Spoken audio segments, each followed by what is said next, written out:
Hey everybody, welcome to the supplemental video that I made for anyone who has been absent this last week, who had lingering questions about poster design or the introduction, and or who did not get the lecture over the Cohen reading. So this is what we're going to cover today. Just quickly, I wrote a model introduction, and then I designed a model poster draft. And then we're going to go over some discussion questions that I had from Professor Cohen's Noah's Archive. All right, so quickly, remember that the poster assignment asks you to please include an introduction. And so the introduction needs to respond to this question. Why is the collection you chose bad? By explaining what the collection is and then how it illustrates/challenges a key concept drawn from one or more of the theoretical authors that we read. So keeping in mind that this is just a draft, here are some features that I would like for you to replicate. So first, MLA format, your name, my name, class name, date, double space, title, double space, start the paragraph. So the first sentence you can see of the first paragraph is that self-acclaim, Grey Gardens, the East Hampton house occupied by Big and Little Edith from 1924 to 1979 is a bad collection, right? Okay, then as I say, I spend the bulk of the paragraph describing the collection, what it is, what exactly is in the collection, and then in this last sentence, I make a turn from description back to argumentation. So taken as a whole, Grey Gardens depicts a fall from wealth, from a luxurious house filled with rare and well-ordered objects to a state of existence that has thrown those categories into confusion, right? And now here I'm in my second paragraph, another claim. Grey Gardens illustrates claims made by theorists Scott Herring and Jane Bennett. Next sentence, I cue up Herring.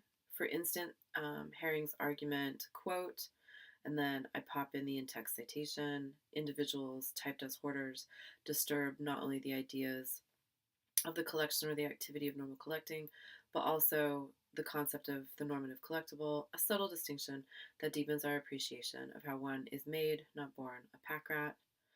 From there, I explain how that quotation applies to / the way that Grey Gardens illustrates the claim that hoarding makes, or I'm sorry, the claim that Herring makes. And then I proceed to also claim that Grey Gardens and the women who live there offer further illustration of some of Jane Bennett's claims. Same process. You cue up the in-text citation, pop in the quote, explain the quotation, and then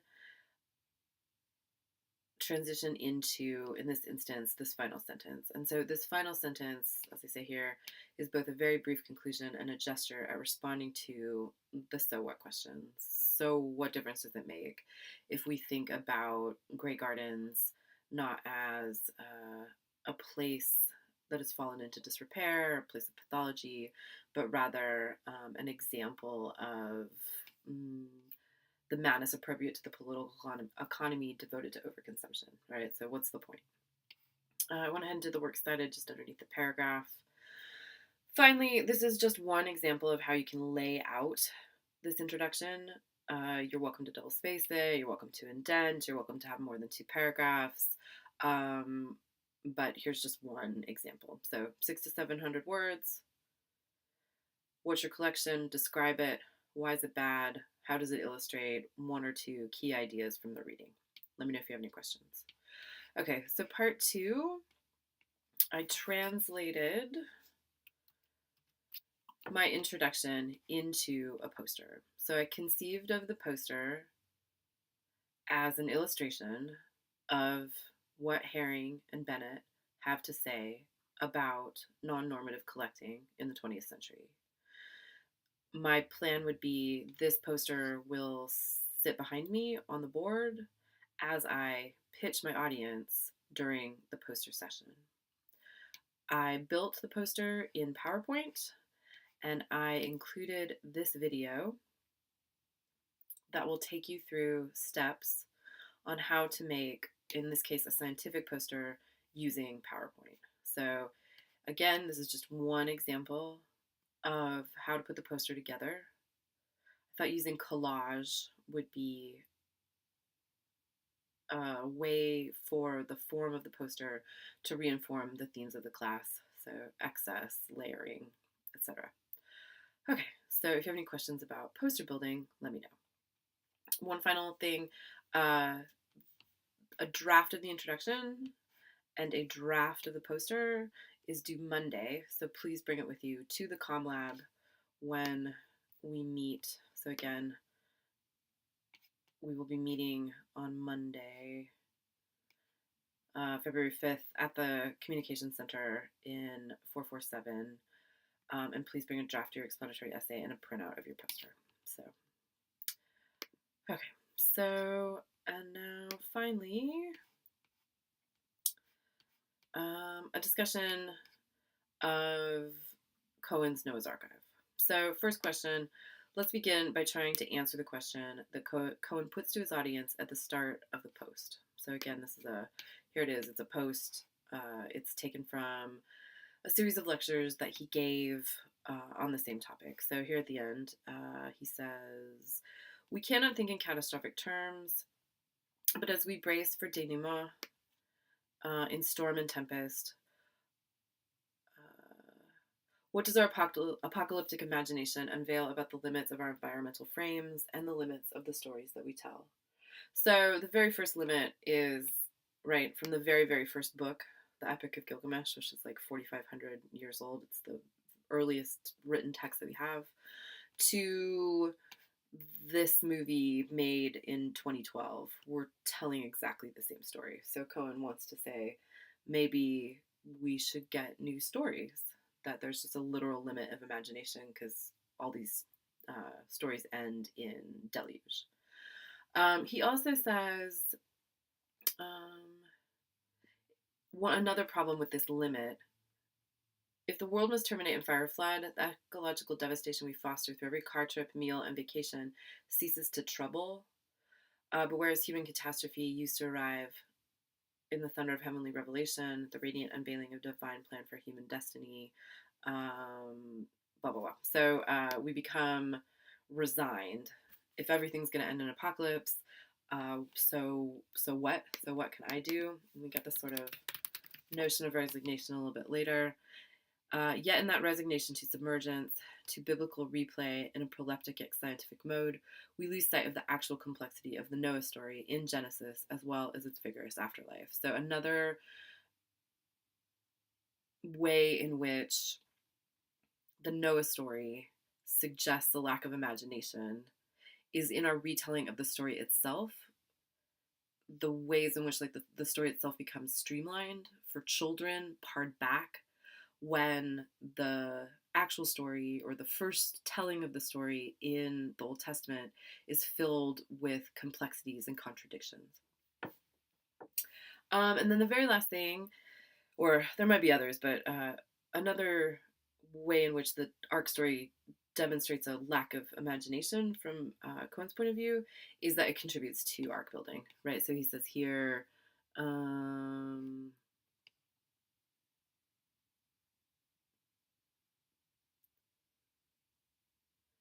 we exclude mightily when we build an ark or erect a gated community or construct a wall along a nation's border.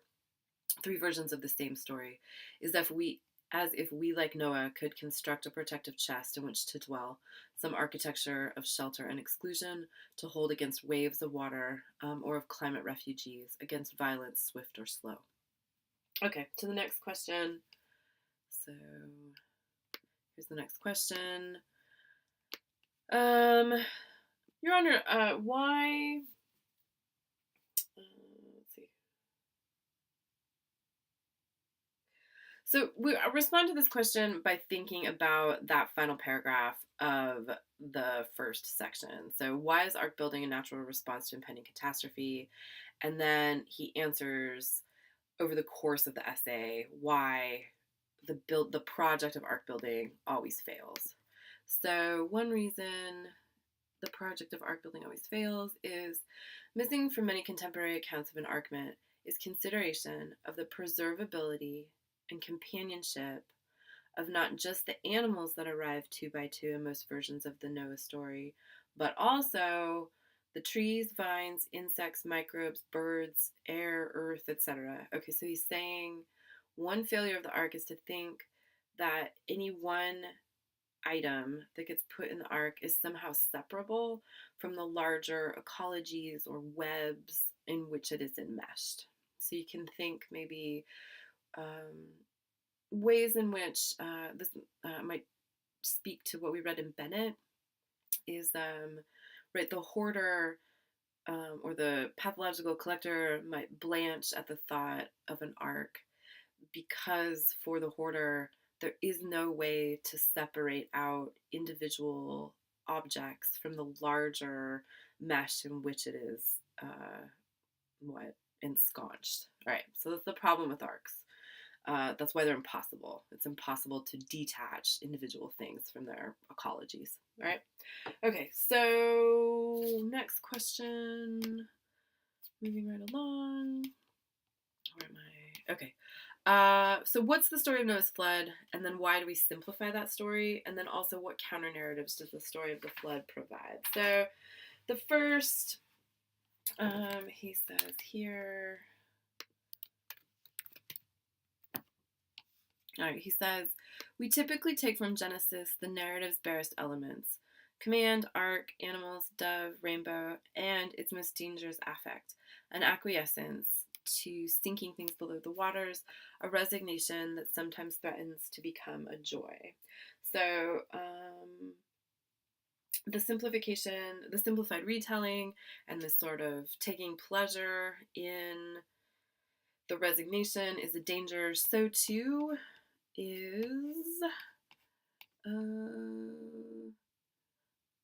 assuming a perspective that serenely floats above the observable facts or above the observed facts. So the dangerous misreading or oversimplification of Noah's Ark, of the Noah's Ark story, are this assuming a perspective that serenely floats above the observed facts. Like, so you get a God's eye view when you read the story, or in these examples that he provides, right? This map. If you click on some of the links, this postcards from the future image of the drowned London, these maps, this image here, all have in common, the God's eye point of view, which is a danger of oversimplification. Ways in which the story itself provides a counter narrative are as follows. Okay, so if we paid attention to the actual Old Testament story, that's a weird story. He suggests, we'll start here. Most of us know the story of Noah and the engulfing flood, not from Genesis, where the narrative is complicated and at times impenetrable, but from simplified retellings such as children's Bibles. A righteous Noah builds a large boat during sinful times. Animals happily enter two by two, lions mingling with zebras, rain falls, and Noah's family is snug against the storm. And yet, and the story ends with a raven, a dove, and an olive branch, and a rainbow, a celebration of a cleansed world. Okay, omitted from this cheerful retelling is all this weird stuff. The strange reference to giants who dwell on the earth, and this oblique suggestion, right? So implied suggestion that Noah's daughters marry and reproduce with the giants. So that's what he means by a primal miscegenation behind their arrival. And then in Genesis, only unclean beasts were taken in pairs into the ark. Blah, blah, blah. Okay, so the other weird thing, where is it? Shoot. I guess we'll go to here. Okay, the other counter narrative that becomes available to us in the Old Testament story, or maybe in general, is this the competing definition of ark that is contained in the root word and the ways that the word gets translated. So ark gives us archive, which is a place for keeping records and stories safe and a source of authority. But it also gives us the Hebrew, in the Hebrew, the word is teba. I'm sorry if I'm not saying that right. Which means a box, a boat, or a basket. And So Cohen reads these two definitions as follows. He says, my crazy idea is that if we realize better the complexity of the Noah narrative and its long history of augmentation and reinvention, we might not be so resigned to climate change or to allowing the world to drown. An ark not as a container, but as a generative spur, archiving as story forger and future making.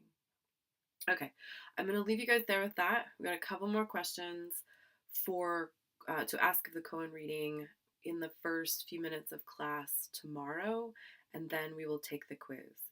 If you have any questions, please let me know. I will be in my office from 11:15 to 12:15 tomorrow, and then I'm also free to meet between 1:30 and 2:30. So let me know if you have any questions. Thanks so much.